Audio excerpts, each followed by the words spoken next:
আসসালামু আলাইকুম ওয়া রাহমাতুল্লাহি ওয়া বারাকাতুহু। যুবকদের কন্ট্রোল করা আছে না, যুবতীদের কন্ট্রোল করছে না, কারণ কি?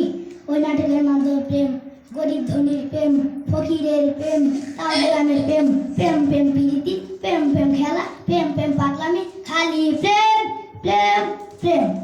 সেজন্য যুবকরা দিচ্ছে ডিজিটাল গেম। কথা বলেন ঠিক কিনা? ঠিক। এই এলাকার উপর নাক বলে প্রেমের ঘটনা আছে না ভাই? আর আমরা উপরতে নত করি, এত গান করি, এ লোক হারাম। বিয়ের আগে হয়তো প্রেম ভালোবাসা করা হারাম। কয় উদুর আপনি সকালে গুলান হারাম, আর সন্ধ্যা থেকে সারা রাত পর্যন্ত সিনেমা দেখলাম, এর মধ্যে পিড়িতি যে মজা, কেমনে প্রেমিকার বাড়ি পাশে টেক করে ঢোকা লাগবে একটা সিনেমার মধ্যে সব ছেলের মা রাজি না, মেয়ের মা রাজি না। মেয়েকে ফোন করলো রাত 2টায়, কাপড় চোপড় কাটি গুছাইয়া আসো কালীপুর প্রতিষ্ঠানে, আমাদের বিনুল হল না, তার থেকে হয়েছে দুজনে বাঁচবো দুজনে মরবো। কথা বলেন ঠিক কিনা? জায়গা না হয় আমি তো বাঙালি জঙ্গলে বসবাস করি, জঙ্গলেতে যাবে, ওখানে কেউ ভাড়া দেবে না, শয়তান ভালো জায়গায় চয়েস করেছে। কথা বলেন ঠিক কিনা? মেয়েটা কুসুমকে আছে আধা ঘন্টা পরে কেউ আর কুসুমকে আছে। মেয়েটার বাড়িতে ফেরার কথা বিকেল 5টা, সে কেন রাস্তা 8টা আসলে 2 ঘন্টা কইছিল, খবর না দরকার আছে মনে হয়। মায়ে 5টায় বেরোর কথা, 7টা কেন হইল? তবে আপনাকে বলতে পারে আজকে স্যারের ডবল ক্লাস করেছে। কার কাছে? একটা খুশি সেন্টারে, আর একটা মনে করেন প্রেমিক স্যারের কাছে। কথা বলেন ঠিক কিনা? ইউসুফ নবীকে বন্ধ অন্ধকার রুমের ভিতরে নিয়ে গেছে মনের কামনা বাসনা পূরণ করার জন্য।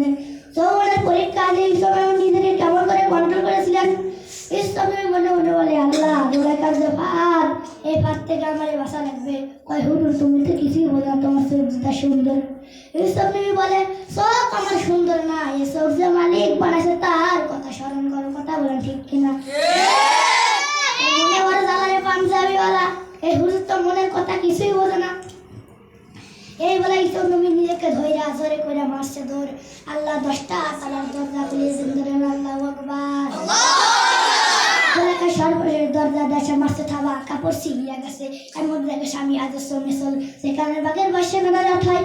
এর মুহূর্তের মধ্যে মেয়েদের কাপড় চেঞ্জ করলো, পাল্টি দিল, পাল্টে গেলে ডেকে বলে স্বামী আর কিছুক্ষণ পরে আসলে সর্বনাশ হয়ে যেত। যে আমার ছেলের মতো আপন, সে আমার আজকে হায়াতের দিকে এই হাত বাড়াইছে। কথা বলেন ঠিক কিনা? এমন আদব স্বামীর সামনে শুরু করে দিল, এইসব আমার সর্বনাশ করে তো। হেজনে ল্যাবে ধরলে বাঁচবেন, সেনাবাহিনী ধরলে বাঁচবেন। হয়তো বা 3টা পুকুরে ডুব দিয়া কাউন্সিলে একটা লোক পুকুরে ডুব দিছে, আর কান ধরে কয় আমি আর জীবনে বোধ করবো। কথা বলেন ঠিক কিনা?